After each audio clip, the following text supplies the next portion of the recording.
nuolat yra pasirinkimas kažką daryt, nedaryt. Eit, neeit. Klausimas, ką jūs darot, vat su ta riba. Žengti, nežengti. Kaušų dar pasirodė, žinai, blemam. Nejauk jaučiausi, gal blemam, ne.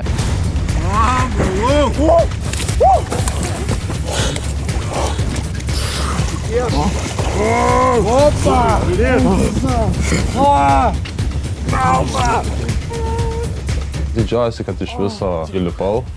Virštus kojų skauda labiausiai rankų. Tiesiog suledėja ir tiesiog nieko negaliu padaryti. Skauda. Lindimas į šaltą vandenį ar darimas kažkokių kitokių veiklų. Smagu pereiti nepatogumą ir suprasti, kad jome nieko neatsitiko. Aš nenumiriu. Visas kūnas jame gali būti netgi karštis dažniausiai būna, bet galūnės labai apgaulingas momentas, tai vis pajudinkit. Minimaliai pasidariau. Tiek ir reikėjo daug maž, bet aš dar minimumą padariau. Visa esmė pasižiūrėti, kokie procesai darosi mano viduj. Ar aš bijau, ar nerimas, kodėl aš bijau, kas ten darosi su manim. Šiaip tiesiog nenorėjau toliau sušalti. Dabar kiti, kada įliupo, matau, kad irgi sušalė. Tai dar labiau nenoriu.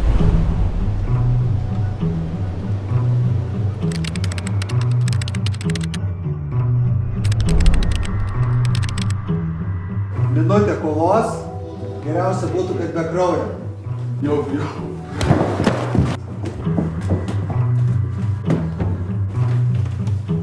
10.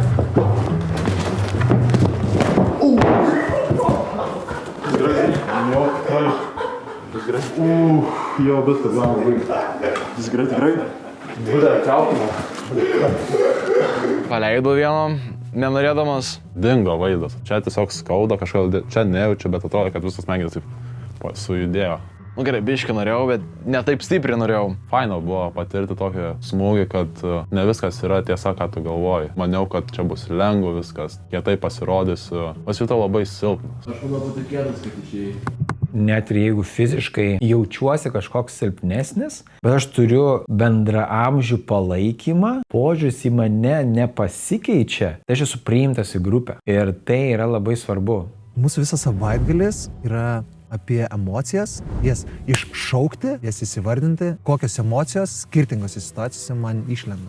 Kaip ir baimė, kaip ir nenoras gauti galvą. O kas bus, gausi galvą? Gėda. Mažiausiai iš visų, ko norėjau, kad eičiau tai prieš Aldą.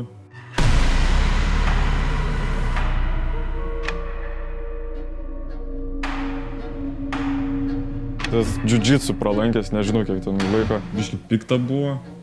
Ne kad ant jo, bet ant savęs labiau. Norėjau, kad aš geriau galėčiau pasirodyti. Be abejo, kad jam yra konkurencija, turi pasirodyti kažkokiu stipresniu, bet čia yra grupėje ne vien apie jėgą. Jie saugiai tyrinėja savo ribas. Jie gali būti ir stiprus, ir pažeidžiami vienu metu ir susikurti savo tokį įsivaizdavimą pasaulio, kad aš esu priimtas, nesvarbu koks esu. Simonas buvo labai susigūžęs ir per boksą jisai nenorėjo eiti. Duok tą kažkaip. Markeriai atstojo peilius. Tik prasidėjo veiksmas, jis pridėjo. Tai pult. Ten nebuvau aš.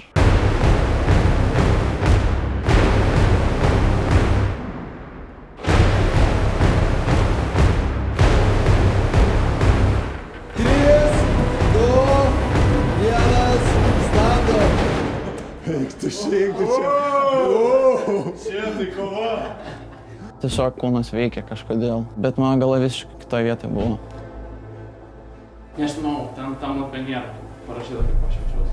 Kuo naudojamės, tai emocijų ratas, kuriame labai aiškiai surašytos bazinės emocijos ir tų emocijų dar atsišakojam. Bet labiausiai, kas bent jau panašu, tai jautrus. O kas vyksta tavo kūne, kai sakai, kad esi jautrus? Aš Tai yra tokia gynyba per puolimą, kas yra tikrai normalus dalykas, kai taip vyksta. Bet va, tas toks jautrumas priskiriamas kartais stereotipiškai prie silpnumo.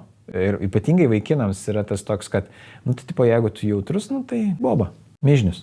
Taip nėra, nes jeigu spausi žmogų į kampą, jis nebegalvos.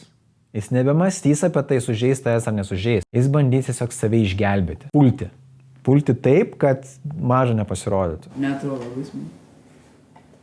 Aš kažkaip, aš nenorėjau to, aš nenoriu konfliktinės situacijas taip eiti. Gal vertinimo kriterijus yra smagumas. Nu gerai, ką tu patyrei? Ką patyriau? Laimė, ką? Laimė. Ja, nesu bandęs. O tu esi? Tu esi durnelis, nes tu nemoki, tu nežinai, aplinkiniai žiūri, aplinkiniai gali juoktis. Žiūrėk, paimk kėdę, pasistatyk į vidurį, atsistok ir sudainuok dainą. Koks dabar atmazas? Aš esu grupės narys, man labai svarbu, ką grupė pagalvos. Kai tai paprašo, tai iš karto mes priima asmeniškai. Aš dabar atsistosiu ir apsijuoksiu. Bet jeigu aš žiūriu, tai yra tiesiog pratimas, tada aš sukuriu atstumą truputėlį ir man yra daug paprasčiau. Ir nebėra to tokio, kad mane vertina.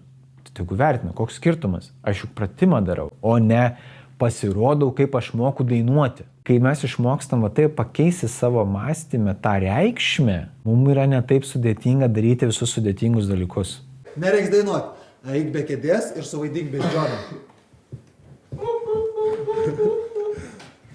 Nebus taip, kad jūs pasirodysit geriausiai, kaip jūs įsivaizduojat. Pasirodysit lygiai tiek, kiek jūs buvot sukaupę prieš tai patirties ir kiek jūs buvot pasiruošę iš tikrųjų. O kaip tada sukaupti tą patirtį ir kaip pasiruošti? O vat būtent eit į tą naujoko durnelio stadiją kuo daugiau ir savo norą. Davai, žaidžiam. 3, 2, 1.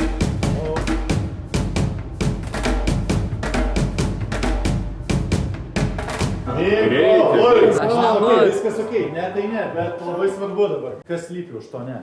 Aš nemėgstu aukščių. Ok, aukščio baimė. Jo, ir aš nelabai pasitikiu. Ok, man šiaip labai ok. Yra žmonės, kurie turi tiesiog saugumo patirtį. Yra kai kas, kurie augo ne taip saugiai. Jiem tas pratimas būna su didelė baimė ir nerimu. Vadovai tiki, kad visi gali. Tas paaugliui labai yra svarbu. Tikėjimas, kad jisai gali padaryti. Jie neverčia nei vieno, jie paskatina. Pabandyk. Ir kai jisai nepadaro kažko arba nenori padaryti, nieks jo negėdina. Tada sukuria saugumą. Aš galiu saugiai tyrinėti savo ribas. Paimk srėlę. Aš laikau čia lentelę. Ir tu įsistatai tiesiai ant odos. Ir tiesiog dėti stipriai žingsnį. Galėtume pademonstruoti. Tai tu būsi tas, kuris visiems parodys. To. Gerai? Į gerklį smeigs ir nukraujosiu čia, žinai. Žiūrėk, o tu tiki, kad tu ją gali sulaužyti? Nemanau, kad toj vietoj. Kreip dėmesį, kaip jautiesi. Ir kas vyksta su tavim šiuo metu.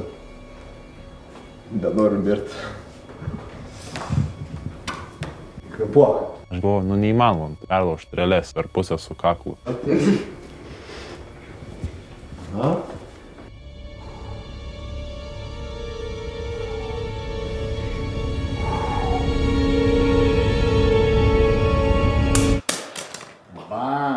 Na, tai čia, jei jisai perlaužt, tai aš irgi galiu perlaužti.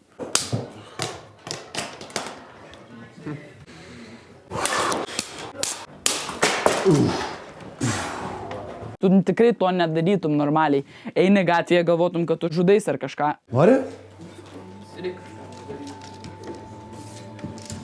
Tai nėra, kad reikia. Dabar aš noriu. Jie 3 kartus. Ir stipriai žengi priekį su priečiu. Bam!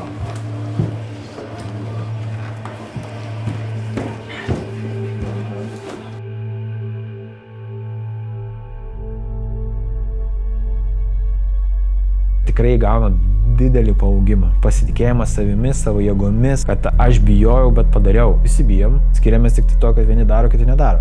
Tai vat, kai tą aš įveikiu, smegenys supranta naują patirtį. Aš tą įveikiau, gavau saugumą, mano smegenys pradeda mokytis naujos patirties, kad aš galiu pasitikėti žmonėmis.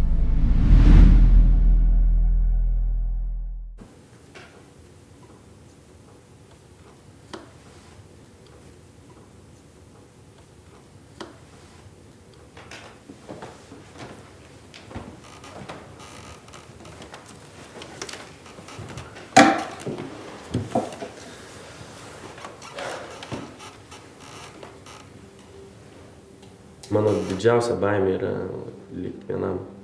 Aš neturiu su kuo pasidalinti ir ko paprašyti pagalbos, o ne tai, kad aš nenoriu dalinti su kažkuo. Aš noriu pasidalinti, bet neturiu su kuo. Aš noriu kažko daugiau siekti gyvenime. Neturi būti toks vienišas, uždarus visą laiką.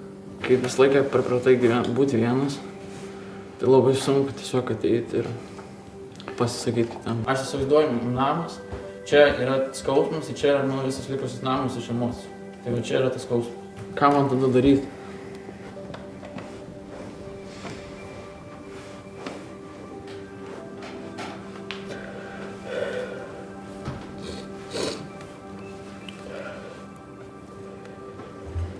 Yra čia grupėje bent vienas žmogus, kuriuo galėtum apie tai pasišnekėti ir nenueiti vienas? Nežinau. Matau, kad čia visi turim kažkokių sunkumų. Tai kažkaip mane pradžiugino, kad nesu toks įsiskyręs. Ir pats galvojau, kad gal reikėjo pasakyti, bet kažkaip nenoriu. Ne. Per arti tiesiog. Žmogus dalinasi ir kažkiek atiduoda savo jausmą ir tampa šiek tiek nuogu ir pažeidžiamu. Man kyla noras tą žmogų apsaugoti ir tada suprantu, koks pažeidžiamumas yra stiprus ginklas ir jį parodžius. Taip santykis gali pasikeisti visiškai. Simai, jeigu nori pakalbėti, tai gali klausti manęs, gali man su manim kalbėti. Pirmą kartą jaučiu savo gyvenime, pasijaučiu, kad aš iš tiesų kažkam rūpiu, tačiau aš bijau, kad grįšiu į savo gyvenimą ir aš vėl sudarysiu, bet kol kas aš jaučiuosi laimingas. Mokslas tikrai sako, kad vienišumo epidemija yra ir kas yra čia gerai, kad jie galėjo pasidalinti, būti išgirsti, priimti ir dar gauti palaikymą. Tai reiškia, kad aš gaunu patyrimą, kad aš ne vienas toks ir aš nebelieku vienas su savo jausmu. Visą šitą laiką, kol buvom čia nais, 2 žmonių čia nebuvo labai ilgą laiką, tiesiog taip įkyru buvo. Nes, kai mes visi čia komanda, mes po to sustojom į ratą, o jie tiesiog buvo prigulę ant sofos. Atsirado jėgų ir stiprybės pasakyti, man taip netinka. Kas čia per nesąmonė, kodėl jų nėra? Aš nesuprantu, kaip man būti. Ir toks sėdė ir galvoju, okei, jau diena praėjo ne veltui. Tai man pasakyti, tada suprastume dėl ko, nes svarbu, jo, nes mes visi turim kaip pasitikėti viens kitais ir tiesiog. Kiekvienas tenais, kur ėjo ant tos kėdės ir kalbėti, aš pilnai jos suprantu, nes aš pats esu tai pergyvenęs, kai aš jų klausau. Man tiesiog kažkaip nepatinka, nefaina buvo. Tai aš tiesiog norėdavau kuo dažniau išeiti ir tiesiog neklausyti. Tiesiog sunku apie tai galvoti.